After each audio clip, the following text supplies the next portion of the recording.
Hey everybody, it's 1:48 in the morning. That's not unusual for me.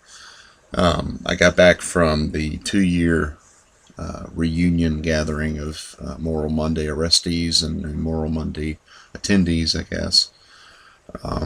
It was 2 years ago tonight that the first 17 folks who walked into the North Carolina General Assembly went in and risked arrest rather. I don't think they went in intending to be arrested, but I think they went in certainly to stand up to the North Carolina legislature and everything that they started to do really hardcore in 2013. They had already started to do things in 2011. It's just not talked about as much. But I sat in I guess the rotunda, the fountain area on the outside of both the Senate and the House chambers with a good number of people tonight. Some people got arrested at noon. Some people got arrested that evening tonight. And I listened to a really solid prayer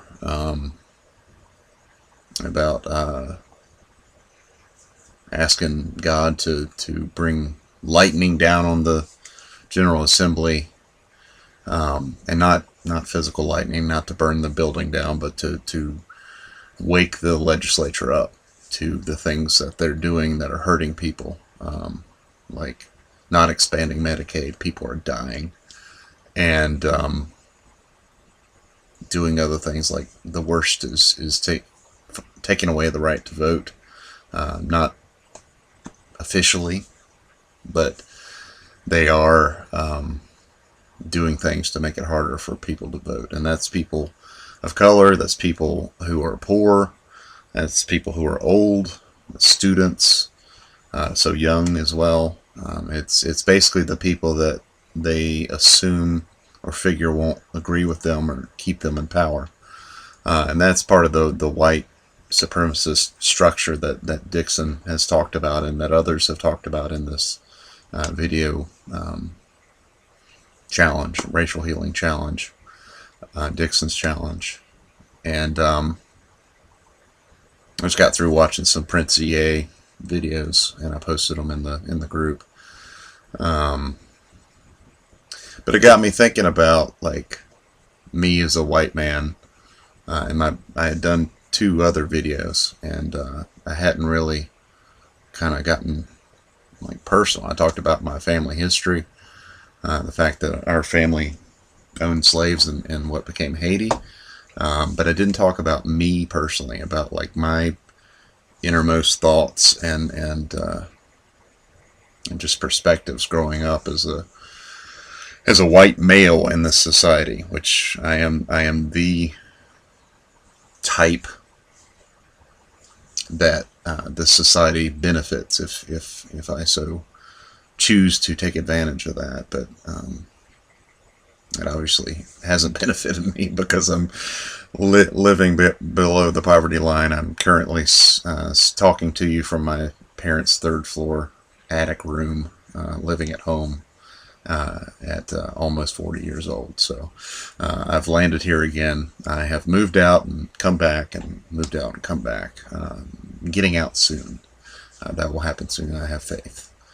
But I wanted to share those racist tendencies that have been programmed in my head growing up. I've used the N-word, not in public. I've used it in private, and it's usually when I'm angry at someone of color, and it's not right. It's never right to use that word. That word, I agree with lots of people who have said that word needs to be just banished from our world. That and other words that are used the same way. And I have told the story before where I was a freshman in high school and I was shy. I was tall, lanky. I'm 6'4", but I was really lanky. in high school, especially as a freshman. And there was a group of young black men. I don't know if they were freshmen like me or if they were sophomores, upperclassmen, whatever. Um, but anyway, they were gathered together and they were obviously having a good time talking about something. And they got a little bit louder, and one of them came over to me and said, just kind of in the like step to me way, like, "What's up, man?" Like I just I was kind of like, okay, what's this all about? I was scared. I'll admit that. But I responded with, "What's up?" Just kind of the simple, honest response. What's up? I mean, what's going on? Why are you talking to me?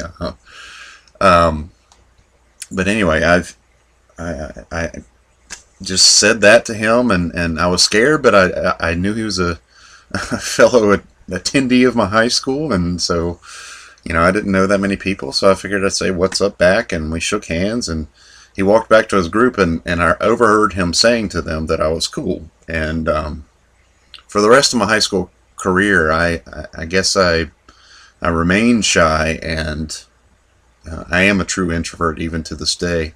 But it seemed to me that, and I've just recently learned the term people of color, so forgive me for using that. But it seemed to me like people of color sort of took to me in a way, identified with me somehow, which I don't understand because I'm a white male. But anyway, I tell that story, and I tell it with an admitted amount of pride because, there was a situation where I did the right thing. Obviously, I didn't do the right thing when I was in private and angry and using that word. But then there's also another thing that I did that I'm not proud of when it comes to race. As I mentioned, my height, I'm 6'4". I've loved Duke basketball since I was 8 years old. My brother went off to Duke on a scholarship. He couldn't afford to pay the tuition. Our family couldn't afford it, but he got a scholarship, and he worked his way through school and did an amazing job doing that. He's one of those few that goes to Duke and works his ass off to get through it. So I was a Duke fan. I loved basketball, and I would have loved to have worn a Duke jersey. I would have worn number 8. No one has yet worn number 8. But I could have, maybe cultivated that talent, but I didn't do it. And the reason I didn't do it is because I would go to the organizational meetings before the basketball season, and I did it at least twice. I'm pretty sure I did it 3 times. And I'm sure they started to laugh at me after the second or third time, because I would go to these meetings and I would, hear here's, well, tryouts are going to be blah, blah, blah, blah, blah.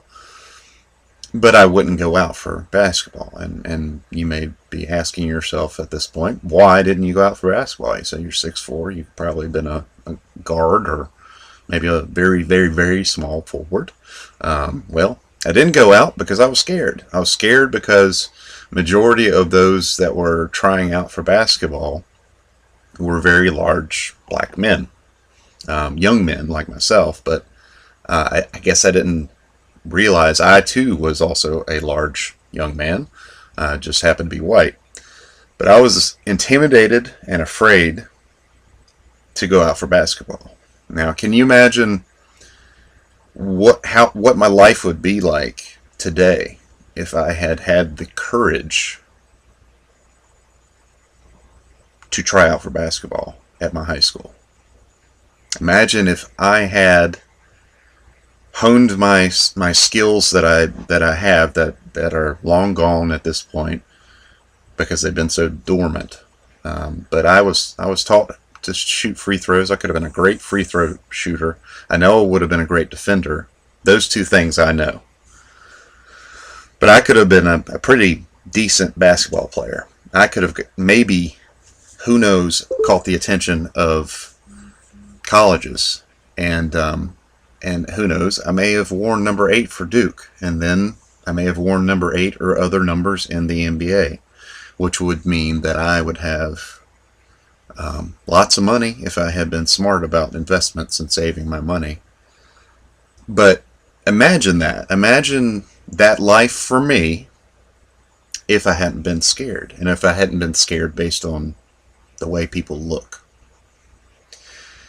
So that's what I think is wrong with the white supremacist um, culture, and it's funny to talk about being afraid of those who have darker skin than me, and then also say in the same kind of thought white supremacist culture, but that's part of it. I mean, in the times of slavery, the masters were obviously cracking the whip and abusing their slaves, but they were also afraid of an uprising.